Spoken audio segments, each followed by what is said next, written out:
This story is based on true events. The names of characters and cities have been changed for confidentiality purposes. Maplewood, the kind of suburban town where life moved at a comfortable pace, was a place that residents described as idyllic. Nestled in the American heartland, it was the quintessential small town, a collection of tree-lined streets, well-maintained homes with sprawling lawns, and families who had lived there for generations. From the outside, Maplewood seemed like the perfect snapshot of the American dream. There was a certain tranquility that pervaded everything about the town, from the slow, deliberate pace of life to the friendly greetings exchanged between neighbors. It was a place where nothing bad ever seemed to happen, where the biggest concerns were the occasional stray dog or an unusually harsh winter. But beneath this veneer of tranquility, something much darker was waiting to reveal itself.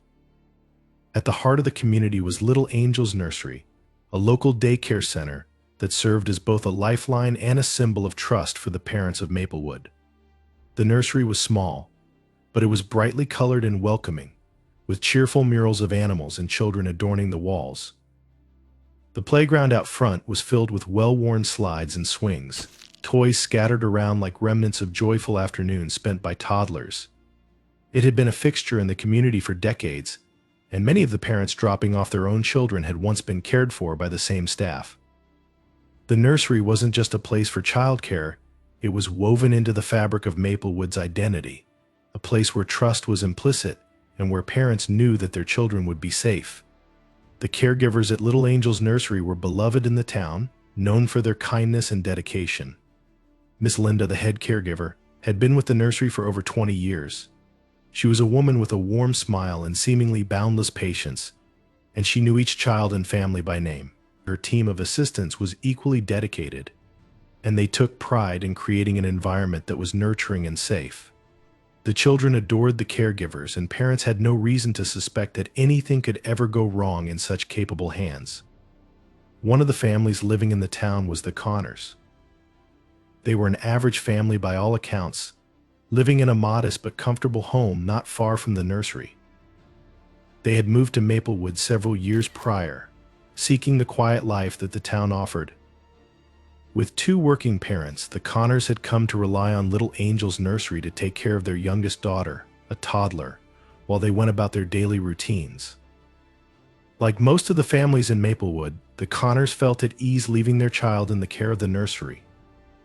There was no reason to doubt the safety of the place, and it provided them the freedom to manage their lives without worry. Olivia Connors, the eldest of the Connors children, was a 10-year-old girl who by all outward appearances was the picture of innocence. Olivia was soft-spoken, reserved, and exceedingly polite. She had a way of blending into the background, rarely drawing attention to herself, and was considered mature for her age. She excelled in school, her grades consistently near the top of her class, and she rarely caused trouble at home or in public. The teachers at Maplewood Elementary School described her as a model student, diligent, respectful, and independent. Her parents often praised her for being so self-sufficient, noting how she never demanded attention like other children her age. To those around her, Olivia was a quiet, well-mannered child who seemed to have a natural calmness about her. But Olivia was different in ways that no one in Maplewood could see. Her quiet nature wasn't the result of shyness or humility, it was a mask, a carefully crafted persona that allowed her to go unnoticed. Inside her mind, Olivia harbored a fascination with control, one that had been growing steadily for years. She was not like other children, who found joy in play and imagination. For Olivia, life was a series of tests, a puzzle to be solved. She had always been curious about the world, but unlike her peers, her curiosity didn't stop at the boundaries of what was acceptable. She was drawn to the darker aspects of life, the ones people didn't talk about, the fragility of existence, the thin line between life and death. Olivia's thoughts often lingered on these subjects, but she kept them to herself, knowing that others wouldn't understand. Olivia's parents had never seen a reason to be concerned. To them, she was just an exceptionally bright and quiet child. She spent much of her free time reading or exploring the woods behind their house, often alone. They didn't question her solitude, assuming that it was part of her introspective nature. After all, she was well behaved, and they rarely had to worry about her. When Olivia did interact with other children, she was polite but distant, never forming close bonds. The other children didn't seem to mind, and neither did Olivia.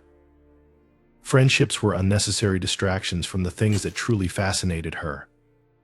As Olivia grew older, her fascination with control began to take a more concrete shape. It started with small things, testing the limits of what she could control in her environment. She experimented with plants and insects, observing how they reacted to various stimuli, but these experiments quickly lost their appeal. Olivia wanted something more, something that would challenge her understanding of life and death. She realized that the ultimate test of control lay not in plants or bugs, but in living beings, creatures that could feel pain, creatures that could be manipulated. At first, Olivia's experiments were limited to small animals she found near her home. She would capture birds or small mammals and study them with cold detachment, carefully testing their reactions to different situations. Olivia's approach was clinical. She didn't act out of malice or cruelty, but rather out of a desire to understand the mechanics of life. She viewed her actions as scientific, a means to explore the boundaries of control.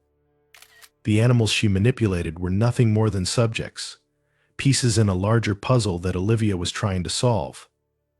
But even this wasn't enough for Olivia. Her thirst for control grew stronger, and soon she began to wonder what it would be like to extend her experiments to people. She was smart enough to know that adults would be difficult to control. They were too aware, too capable of resistance. But babies were different. They were helpless, completely dependent on others, and entirely vulnerable. In Olivia's mind, they represented the perfect subjects for her ultimate test of control.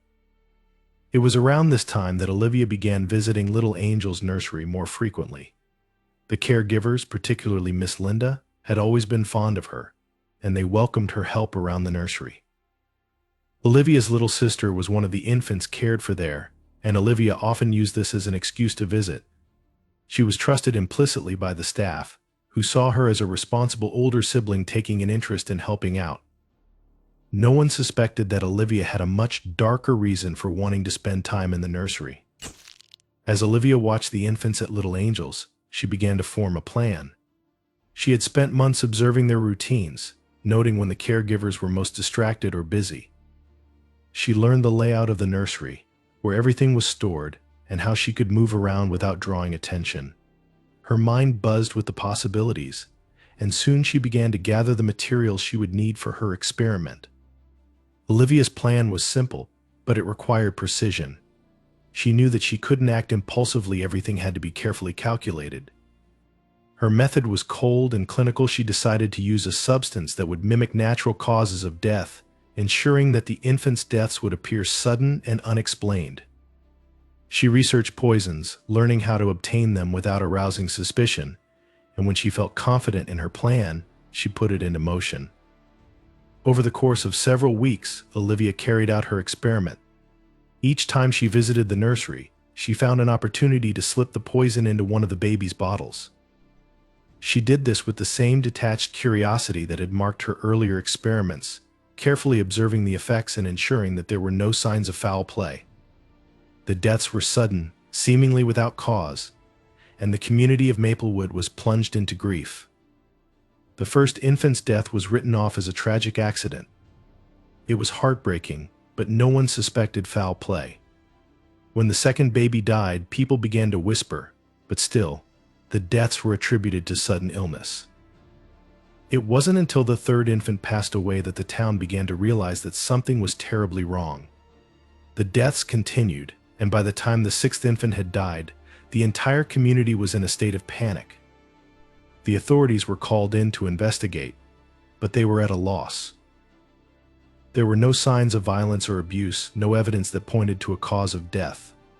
Forensic experts were brought in, and after careful examination, they discovered traces of poison in the infant systems. It was a chilling discovery, one that shook the community to its core. For weeks, the police searched for answers, but nothing could have prepared them for what they would uncover next. Security footage from the nursery, recently installed after the third infant's death, revealed a shocking truth. On the tape, they saw Olivia calm, collected, and methodical tampering with the baby's bottles. She moved with the precision of someone who had planned everything in advance, her face betraying no emotion.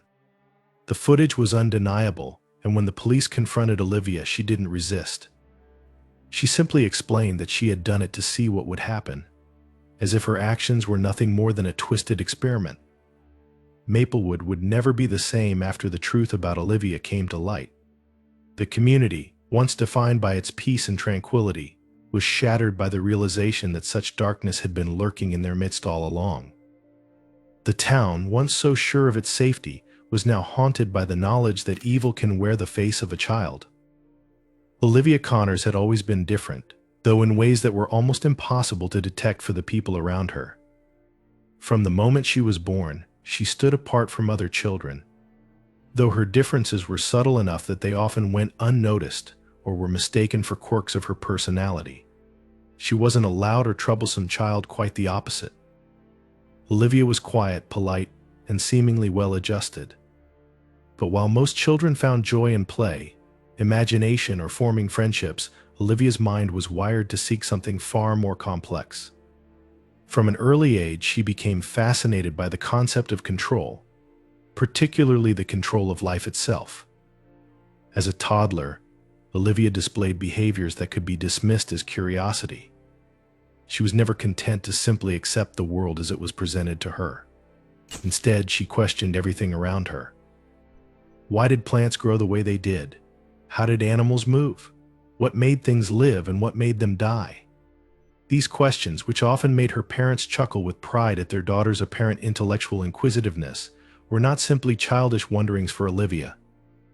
They were the first steps on a journey into a darker, more calculated understanding of the world. Unlike other children who might have let their questions about life drift away in the face of more immediate distractions, Olivia's curiosity never waned. As she grew older, it became clear that her fascination was focused on a specific aspect of life, the boundary between life and death, and more specifically, what it meant to control that boundary. This curiosity grew into a quiet obsession, one that she nurtured in secret, never revealing the full extent of her thoughts to anyone, not even to her parents, who saw her as their smart little girl. Olivia's fascination with control began with small, harmless experiments. She spent hours in the woods behind her house, observing nature with an intensity that few others possessed. She watched the way animals interacted with their environment, how they responded to changes, and how fragile their existence was. She would sit for hours, motionless, watching birds flit from branch to branch, squirrels scurry up trees, and insects crawl across the ground. She wasn't interested in their beauty or their behavior in the way other children might be. Instead, she was focused on how their lives were dictated by their environment, and how easy it would be for that environment to be altered. Her parents, always encouraging of her intellectual curiosity, never thought twice about the amount of time Olivia spent alone in the woods. To them, it was a healthy expression of independence, a sign that their daughter was introspective and thoughtful.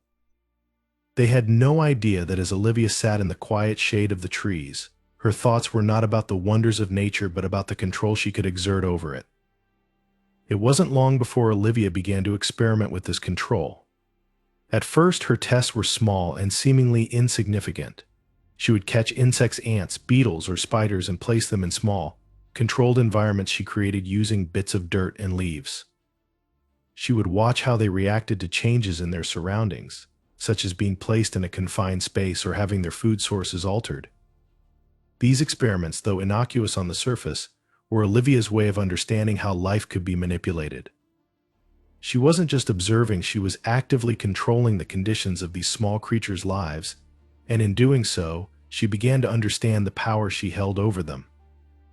As she grew older, her experiments became more deliberate and darker in nature. Olivia began to test the boundaries of life itself.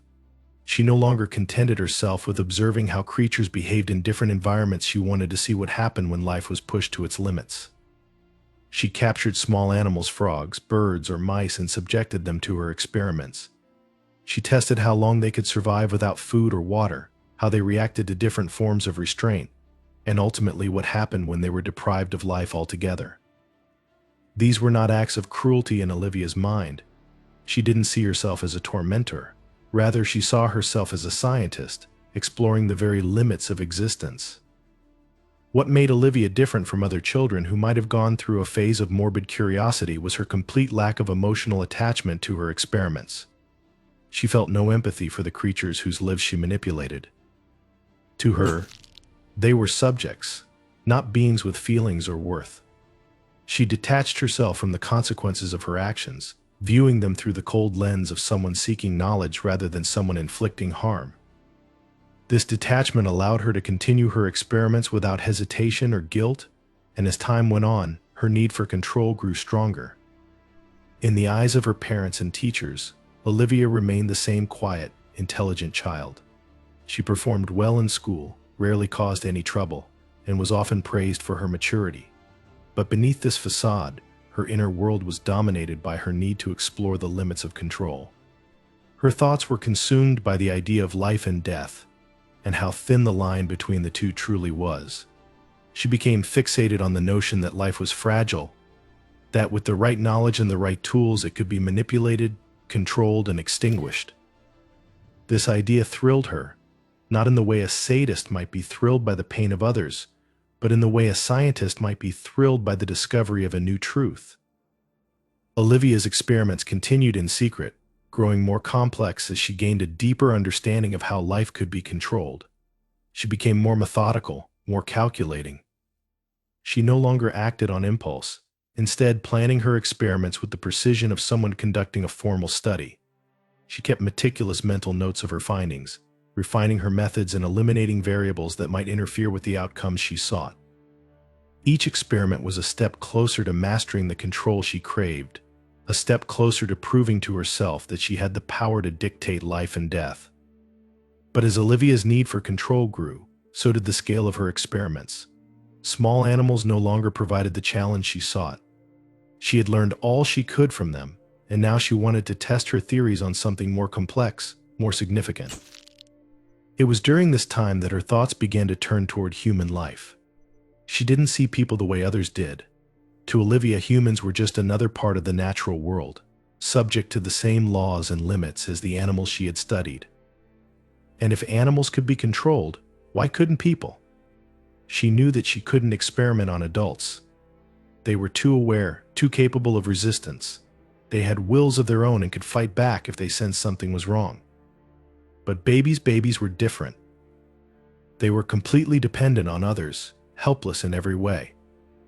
They couldn't resist, couldn't even understand what was happening to them. In Olivia's mind, they represented the ultimate subjects for her experiments. They were the perfect test of her ability to control life, the final step in proving that she held the power she sought. At first, Olivia was only curious. She didn't act on her thoughts right away.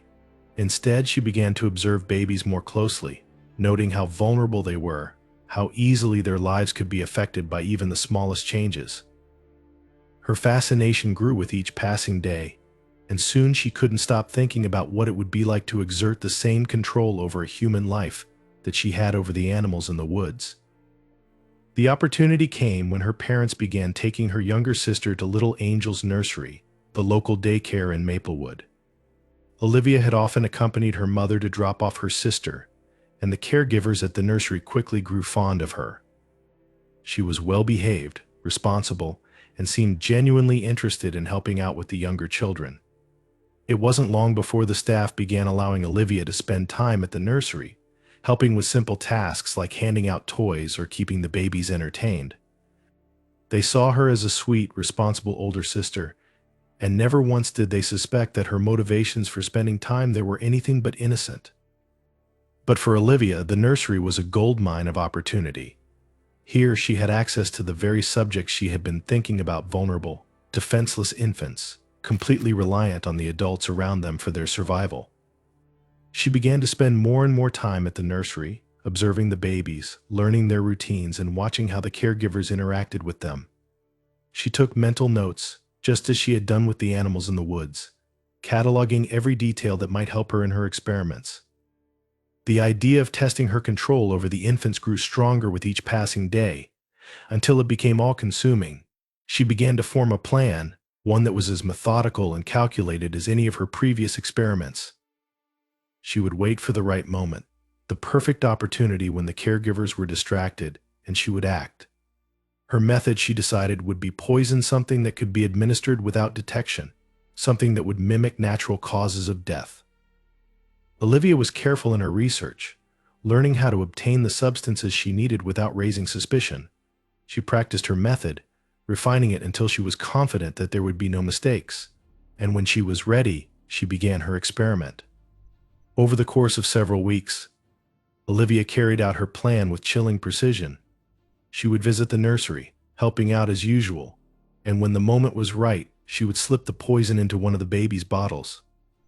She did this with the same cold detachment she had displayed in her earlier experiments, watching as life slipped away from her subjects, feeling the thrill of control that came with it. In the end, 6 infants died under her watch, their deaths initially written off as tragic accidents. But Olivia knew the truth. She had proven to herself that she could control life and death, that she held the power she had sought for so long, and in her mind, that was all that mattered. As Olivia Connor's fascination with control grew deeper, so did her desire to test the boundaries of what she could manipulate. Over the years, her small, private experiments on insects and small animals had fed her obsession, but the satisfaction they brought was fleeting. Olivia had always felt as though she was on the edge of something greater, that her experiments, though thorough, were missing a critical element. She wanted to push further, to take her curiosity beyond the limits of nature's smaller creatures. The more she thought about it, the more she realized that her need for control was no longer satisfied by testing her theories on animals. She needed a greater challenge, something that would force her to prove her mastery over life and death. The opportunity she sought was closer than she imagined, hidden in plain sight within the structure of her everyday life. Olivia's younger sister, Emily, had recently started attending Little Angel's Nursery, the daycare that was central to their suburban town of Maplewood. It was a small, cozy daycare center that had become a cornerstone of the community, providing care for the town's infants and toddlers while their parents worked. The staff at Little Angels were trusted implicitly, and the children who attended the daycare were treated with nothing but love and care. It was a place of joy and safety, at least. That's what everyone believed. Olivia had always accompanied her mother when they dropped off Emily at the daycare, and over time the routine had become second nature. The caregivers at the nursery had grown to know Olivia well. She was polite, mature for her age, and often offered to help out when the daycare was short-staffed. Miss Linda, the head caregiver, trusted Olivia completely. She saw her as a responsible older sister, a bright young girl who seemed genuinely interested in helping with the younger children. To Miss Linda and the other staff members, Olivia was a blessing, a well-mannered child who could be trusted to watch over the toddlers for short periods while they attended to other tasks. But for Olivia, the nursery represented something entirely different. It was a space where vulnerability was on full display, where infants and toddlers, creatures more fragile and dependent than anything she had ever experimented on, were gathered in one place. The thought had crossed her mind countless times, lingering in the back of her consciousness as she sat quietly in the nursery, watching the babies. She observed how helpless they were, how utterly reliant they were on the adults around them for everything: food, comfort, safety. To Olivia, they were the perfect subjects for her next experiment, and Little Angel's Nursery provided her with the perfect environment to carry it out. At first, Olivia's visits to the nursery were harmless. She spent time with the children, played with them, and helped clean up after snack time. She was always careful to appear interested but distant, never giving too much of herself away. She made sure to blend in, keeping her emotions in check, and never allowing the caregivers to suspect anything beyond what they saw on the surface: a kind older sister who was eager to help out. Olivia's ability to mask her true intentions was her greatest strength. She had long since perfected the art of appearing innocent and sweet, while her mind worked through darker thoughts. It wasn't long before Olivia began to take mental notes on the routines at the daycare. She paid close attention to how the staff operated when they were most distracted, and where the children's belongings were kept. She noted the exact times when the caregivers were occupied with other tasks: changing diapers, cleaning up spills, or preparing snacks, and she watched for the moments when they weren't keeping a close eye on the infants. These observations were crucial for Olivia, allowing her to form a plan without ever raising suspicion. The opportunity Olivia needed came in the form of the daycare's daily routine. Every day, the caregivers would lay the babies down for naps at the same time, ensuring that the room was quiet and that the infants were resting peacefully in their cribs. During this period, the staff would use the time to clean, organize, and prepare for the next round of activities. It was during this lull, when the nursery was at its most vulnerable, that Olivia realized she could act without being noticed. The staff was always more focused on their tasks during nap time, trusting that the babies were safe and sound. It was the perfect window for Olivia to conduct her experiment, and the thought of it thrilled her. But Olivia wasn't reckless. She knew that if she were to carry out her plan, she would need to be meticulous. Any mistake, any small slip-up could lead to suspicion, and she couldn't afford that. So she spent weeks refining her method, thinking through every detail of what she was about to do. She researched poisons, focusing on those that would be difficult to detect and that could mimic natural causes of death. Olivia had always been a thorough researcher, and this time was no different. She spent hours reading online, learning about different substances and how they could be administered in small doses. She even practiced on some of the animals she captured in the woods, ensuring that the poison would be effective but slow-acting enough to avoid immediate detection. Her plan hinged on precision. Olivia knew that the key to her success would be in the timing and method of administering the poison. She decided that the best way to introduce the substance would be through the baby's bottles. It was a subtle, almost undetectable way to deliver the poison, and if done carefully, no one would suspect that anything had been tampered with. Olivia watched as the caregivers prepared the bottles each day, noting the exact moments when they left the room to retrieve other supplies or tend to a crying child. She knew that all she needed was a few seconds alone with the bottles, just enough time to introduce the poison without anyone noticing. The first time Olivia attempted to carry out her plan, she felt a strange mixture of excitement and fear. She had spent so long preparing, so long thinking about what it would feel like to exert this kind of control over another human life. But now that the moment was finally here, she felt a surge of adrenaline, a tingling at the base of her spine that made her hands shake slightly as she reached for the bottles. She waited for the perfect moment, for the exact second when Miss Linda left the room to tend to one of the toddlers. The other caregivers were busy with their tasks, distracted, not paying attention to Olivia as she stood near the counter where the bottles were laid out. This was the opportunity she had been waiting for. With quick, practiced movements, Olivia slipped the small vial of poison from her pocket and carefully poured a few drops into one of the bottles. She made sure to choose a bottle that she knew would be given to one of the younger infants, someone whose small, fragile body would be more susceptible to the effects of the poison. The entire process took less than 10 seconds, but to Olivia, it felt like an eternity. Her heart raced in her chest as she screwed the cap back onto the bottle and stepped away, her face calm and composed as though nothing had happened. No one noticed. The caregivers went about their routine, oblivious to the fact that one of the bottles had been tampered with. Olivia stayed at the nursery for the rest of the afternoon, helping out as usual, her demeanor unchanged. She didn't linger by the cribs or watch the infants too closely. She knew that if she showed too much interest, someone might become suspicious. Instead, she went about her tasks as though nothing was amiss, all the while feeling a quiet sense of satisfaction deep within her.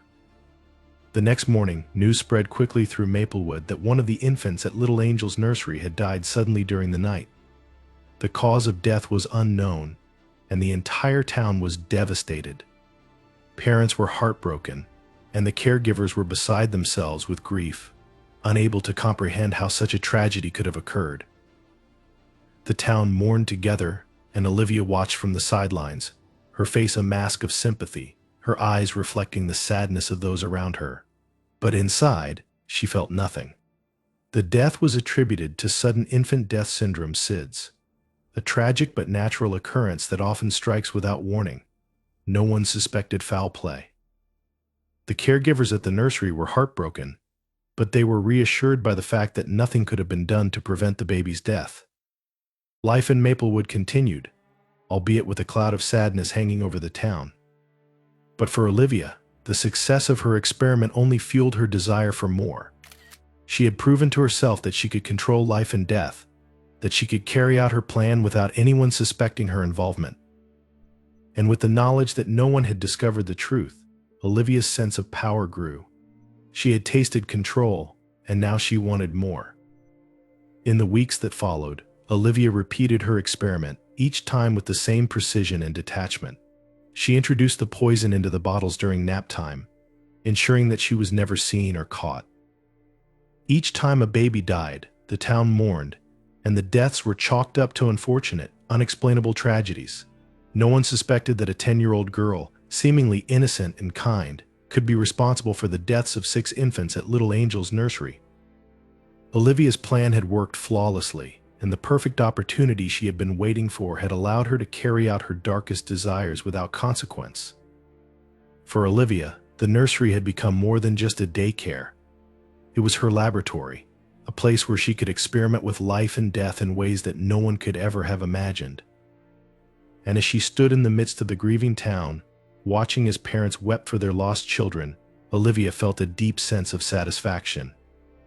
She had succeeded in controlling the most fragile, precious thing in the world, life itself, and in doing so, she had proven that she was capable of wielding a power that few could even comprehend.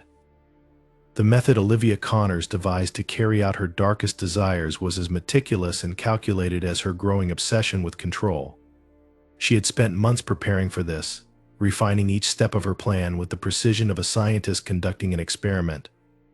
But unlike the harmless inquiries of a curious mind, Olivia's experiments had a far more sinister purpose: the control of life and death. The children at Little Angel's Nursery, those fragile infants who trusted the adults around them for safety and care, became her unwitting subjects. Olivia understood that the key to her success would be discretion. In a place like Maplewood, where everyone knew everyone and trust was the cornerstone of community life, she couldn't afford to make mistakes. If her plan was going to work, it needed to be executed flawlessly, without raising any suspicion. And so, she began by researching her options with an intensity that consumed her every thought.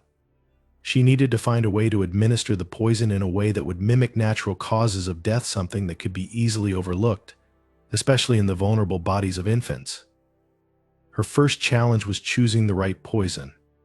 Olivia knew that it had to be something subtle, something that wouldn't immediately alert the caregivers or doctors. She spent hours searching through online medical journals, forums, and obscure websites that detailed the effects of various toxins. She was careful, always covering her tracks, ensuring that no one could trace her searches back to her. Her research led her to several options, but one poison in particular caught her attention: potassium chloride. Potassium chloride, in small doses, was virtually undetectable.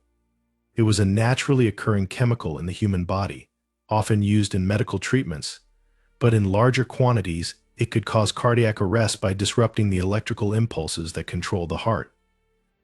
The beauty of potassium chloride, from Olivia's perspective, was that it would mimic the symptoms of a heart condition or sudden infant death syndrome (SIDS), common causes of death in infants that often left no clear trace. This would make it nearly impossible for anyone to suspect foul play. The more Olivia read about it, the more she realized it was the perfect tool for her experiment. Satisfied with her choice, Olivia turned her attention to how she would administer the poison. The daycare provided the ideal environment for this next phase of her plan. She had already spent weeks observing the daily routines at Little Angel's Nursery, noting when the caregivers were most distracted, when the infants were left unattended, and most importantly, when the bottles were prepared. Olivia knew that the nursery staff prepared bottles of formula or breast milk for the infants each morning, and that these bottles were left on a counter in the kitchen area, often unattended for short periods while the caregivers tended to other tasks. The bottles provided the perfect vehicle for Olivia's plan. She could introduce the potassium chloride into the formula without anyone noticing. The poison would dissolve easily, and since the infants were too young to notice a change in taste, they would consume it without resistance. It was simple, clean, and most importantly, undetectable. But Olivia wasn't ready to act just yet. She needed to be certain that her method would work. And so she began practicing in secret, testing the effects of small doses of potassium chloride on animals she caught in the woods behind her house. Birds, squirrels, and stray cats became the first test subjects in Olivia's plan. She carefully administered tiny amounts of the poison, observing the effects with cold detachment. She noted how quickly it acted, how the animals' bodies reacted, and how long it took for them to die. It was a process that fascinated her, watching the life drain from their small bodies, knowing that she was the one who had caused it. The thrill of control was intoxicating, and with each successful test, Olivia became more confident in her ability to carry out her experiment at the daycare. When she felt ready, she began assembling the materials she would need. She obtained a small vial of potassium chloride, careful to do so in a way that wouldn't arouse suspicion. She was meticulous in her preparation, ensuring that she had everything she needed to execute her plan without leaving any trace of her involvement. The vial was small enough to hide in her pocket, and Olivia made sure to carry it with her whenever she visited the nursery, waiting for the perfect opportunity to act. The day came sooner than she had expected. It was a typical morning at Little Angel's nursery, and Olivia had arrived with her mother to drop off her younger sister, Emily. As usual, the caregivers were busy tending to the infants and toddlers, preparing bottles and snacks while trying to manage the chaos of the morning routine. Olivia watched carefully, noting the moment when Miss Linda, the head caregiver, left the room to attend to a crying child. It was the exact opportunity Olivia had been waiting for. With quick, practiced movements, Olivia slipped into the kitchen area where the bottles were laid out.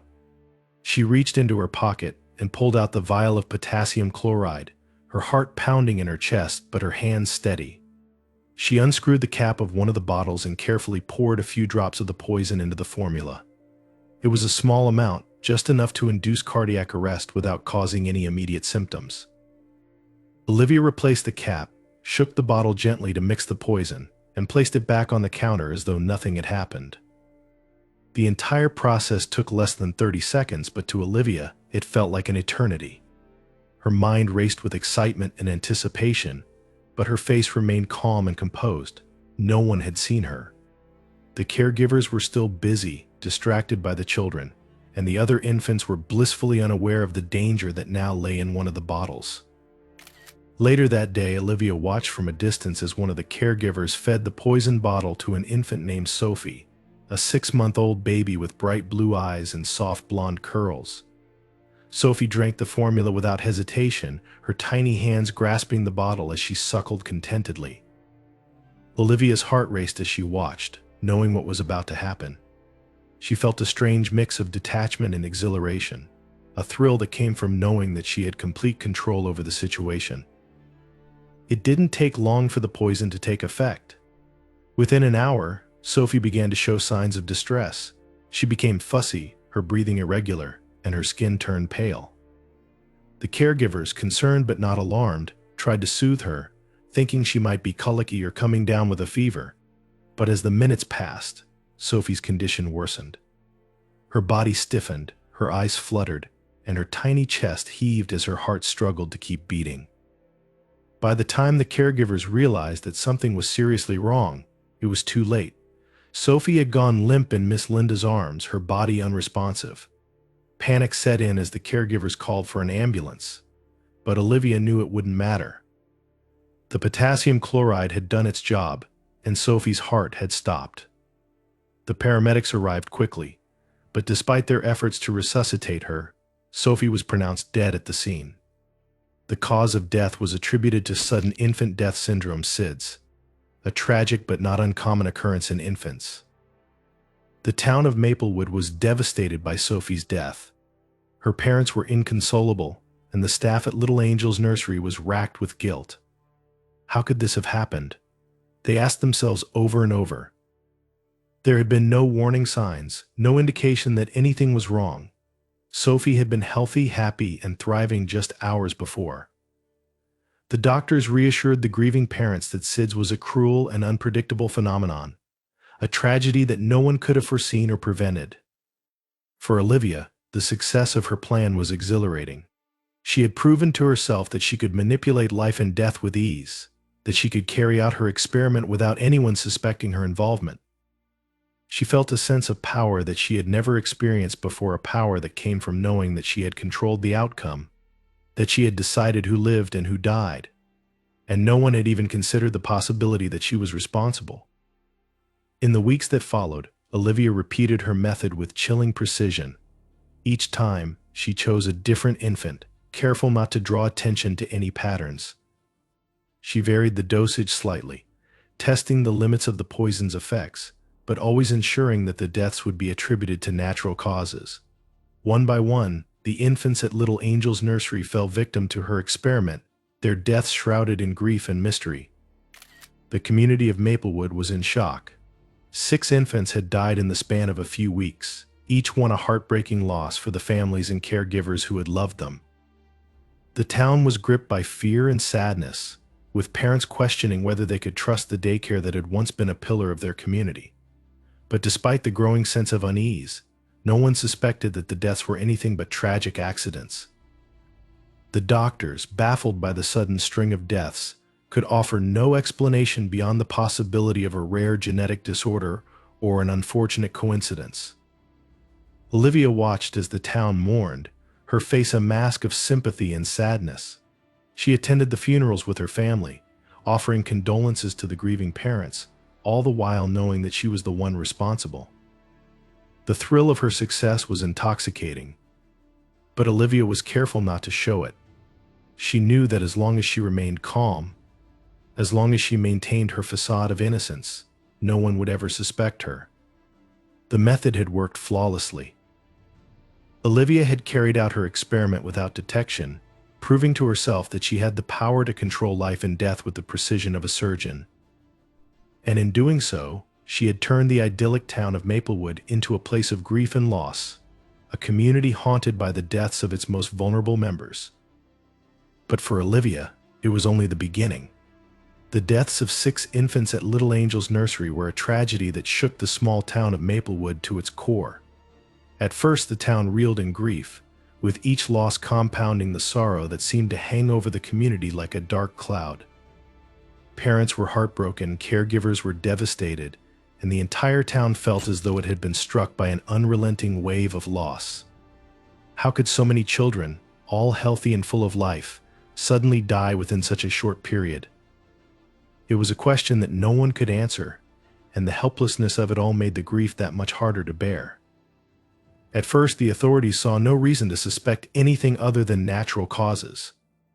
Sudden infant death syndrome (SIDS) was tragically common, and despite its rarity, it was not unheard of for multiple cases to occur within the same community, especially in a place as close-knit as Maplewood.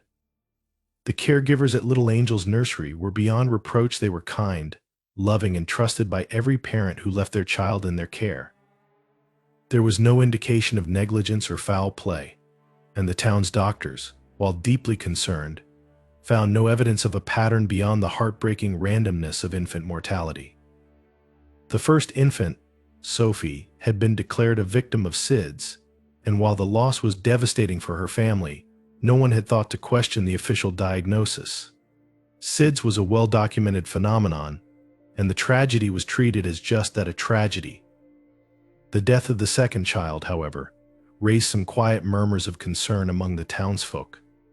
2 deaths in such a short span of time felt like an unfortunate coincidence, but still, no one suspected that anything sinister might be at play. Maplewood was a safe, peaceful town, and no one could imagine that someone, especially a child, might be capable of something so heinous. But when a 3rd infant died, the atmosphere in Maplewood began to shift. Fear started to creep into the hearts of the parents, and the unspoken question hung in the air: could there be something more to these deaths? The local doctors were stumped. They had conducted thorough examinations of each child and found nothing that pointed to a clear cause of death beyond SIDS or other natural causes. Each death seemed isolated, unconnected, and tragically unavoidable. Still, the growing unease in the town couldn't be ignored. 6 infant deaths in such a short period of time was no longer something that could be written off as coincidence. The community demanded answers. The investigation officially began when the police were called in after the fourth death. Chief Samuel Warren, a man who had served Maplewood for over 20 years and had seen his fair share of accidents and incidents, had never encountered anything like this before. He was a father himself, and the idea that something could be wrong in his town, something that put the most innocent lives at risk, filled him with a sense of urgency. Warren's initial instinct was to look for environmental factors. Was there something in the daycare building itself that could be causing these deaths? Mold, perhaps, or a gas leak? Could there be something toxic in the water or the food the children were consuming? He ordered a full environmental inspection of Little Angel's nursery, but the results came back clean. There was nothing in the building, the food, or the water that could have caused the deaths. Warren and his team began to dig deeper, interviewing the staff at the nursery and reviewing their routines with painstaking detail. They spoke with Miss Linda, the head caregiver, who was devastated by the losses and eager to help the investigation in any way she could. She walked them through the daily activities at the daycare, explaining the care each child received and emphasizing how much love and attention the staff gave to the infants. There was no negligence, no moments where the children had been left unsupervised for extended periods. Everything was by the book. The caregivers were all experienced, and many of them had worked at Little Angels for years without incident. They were heartbroken, confused, and desperate for answers. The interviews with the caregivers turned up no red flags. There were no signs of abuse, no history of problems with the staff, and no reason to suspect that anyone working at the daycare would ever harm a child. The police also interviewed the parents of the children who had died, hoping to find some connection between the infants. Perhaps they had all received the same vaccinations, or they had all been born prematurely. But again, the investigation turned up nothing. The children were all healthy before they died, and there was no common thread that linked the families beyond the fact that their children had all attended Little Angel's nursery. As the investigation dragged on without any concrete leads, the fear in Maplewood only grew.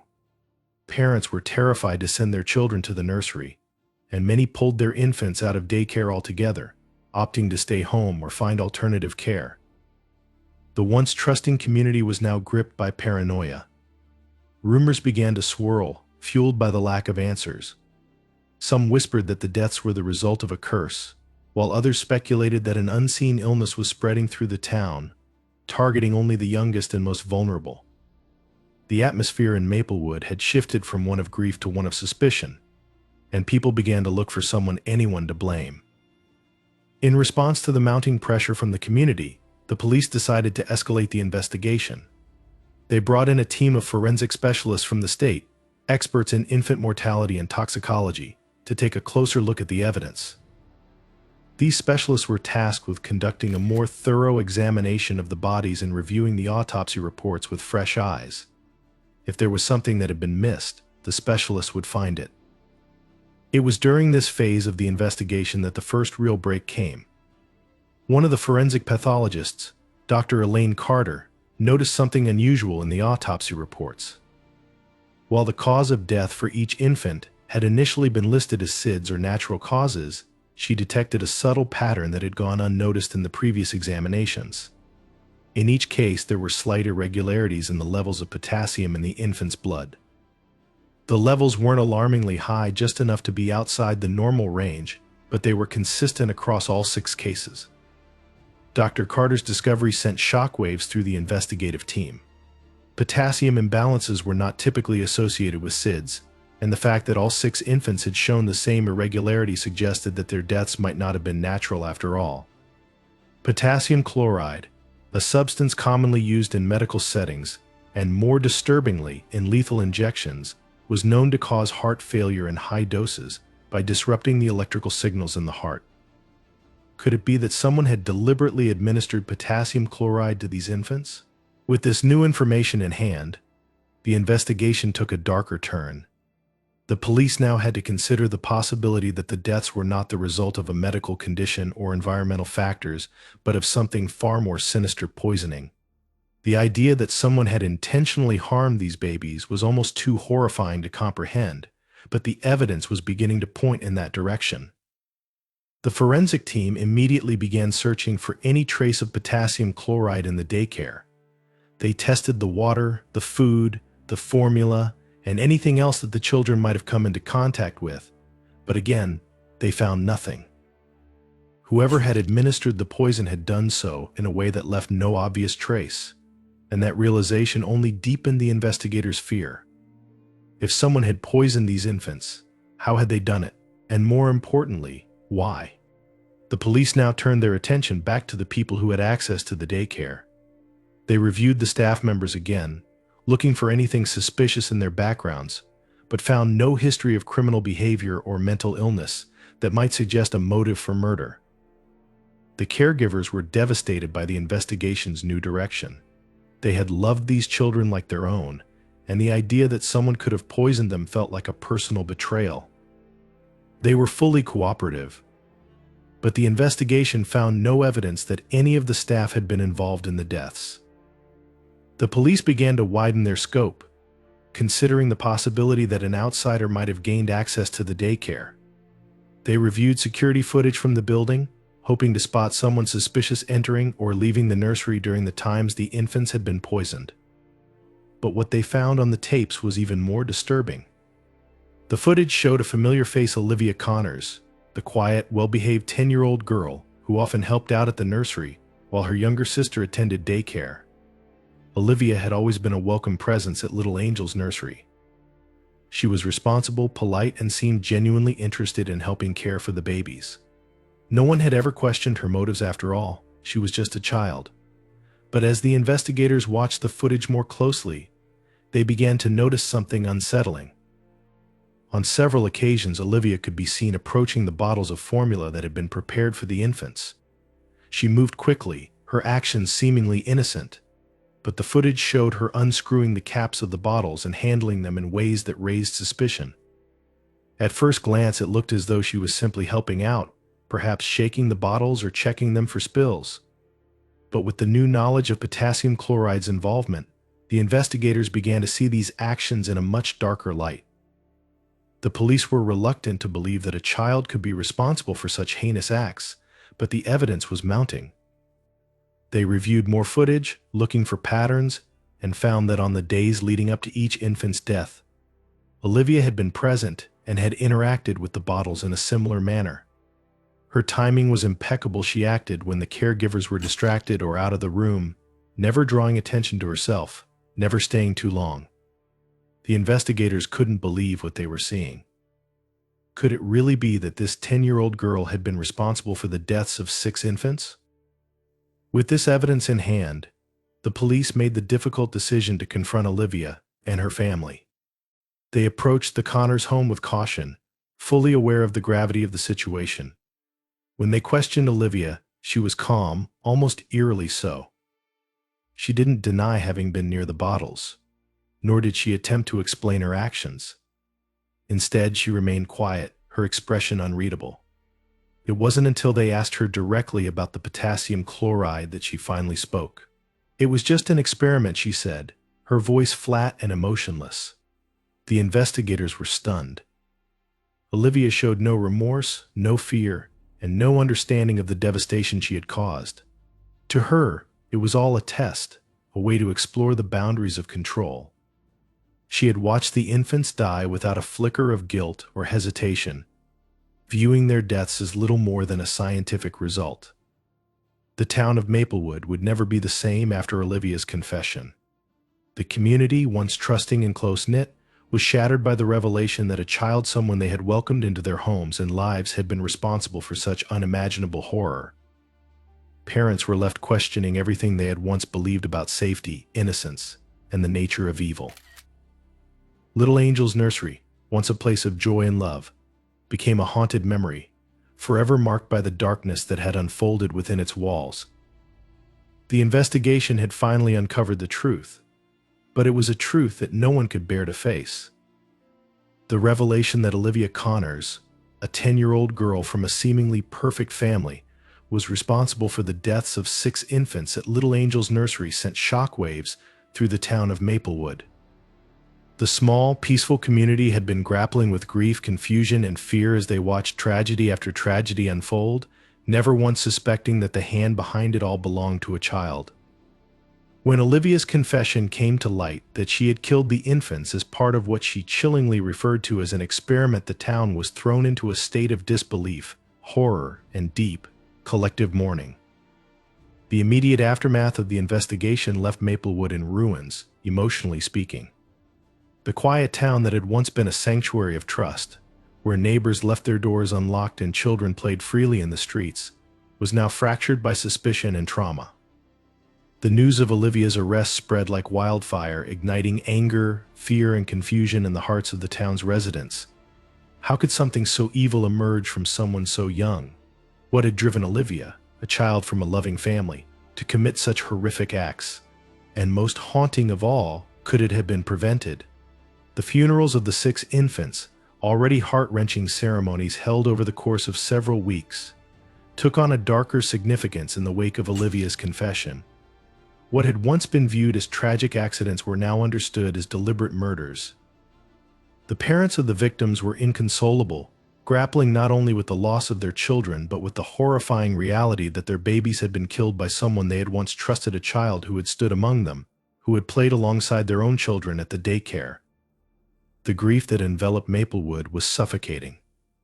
Flowers and stuffed animals lined the gates of Little Angel's nursery, left there by heartbroken residents who had once viewed the daycare as a safe haven.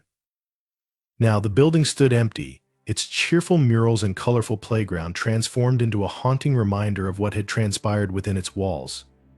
The daycare was immediately shut down, the once bustling space now silent and abandoned. Miss Linda and the other caregivers, though cleared of any wrongdoing, were shattered. They had loved and cared for the children under their watch, and the realization that one of their own, a girl they had trusted, had used that environment to carry out her deadly plan left them consumed with guilt. The parents of the town were particularly shaken.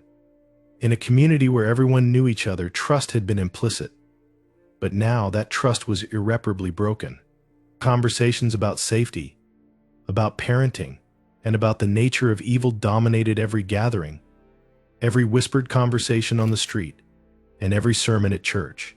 How could a child, raised in such a loving and supportive environment, be capable of such darkness? What had gone wrong? These questions lingered, unanswered, as the town tried to come to terms with the unthinkable. Many of the parents who had once sent their children to Little Angel's nursery pulled them from daycare altogether. The thought of leaving their children in the care of others now felt dangerous, unthinkable even. Daycares across the county saw a sharp drop in enrollment, as parents opted to stay home with their children or find trusted relatives to care for them. The fear that another Olivia might be lurking among them, waiting to strike, was pervasive, even though rationally they knew it was unlikely. The local media descended on Maplewood in the days following Olivia's confession, turning the quiet town into the center of a national story. Reporters from across the country swarmed the town, asking uncomfortable questions, probing into the lives of the Connors family, and demanding to know how a 10-year-old girl had managed to commit such heinous crimes. The national media painted the town as a symbol of lost innocence, a place where the veneer of safety had been shattered by unspeakable evil. For Maplewood's residents, this media attention was a constant reminder of the nightmare they were living through, and many of them withdrew from public life, seeking solace in the privacy of their homes. Olivia's family, once viewed as upstanding members of the community, became the subject of intense scrutiny. The Connors had always been seen as an ideal family, hard-working, loving parents with 2 bright, beautiful daughters. But after Olivia's crimes were revealed, that image was irrevocably shattered. The Connors were thrust into the spotlight in the worst possible way, as the media and the town alike searched for answers in the aftermath of the tragedy. People wanted to know, how had Olivia, a girl who had shown no outward signs of malice, become a murderer?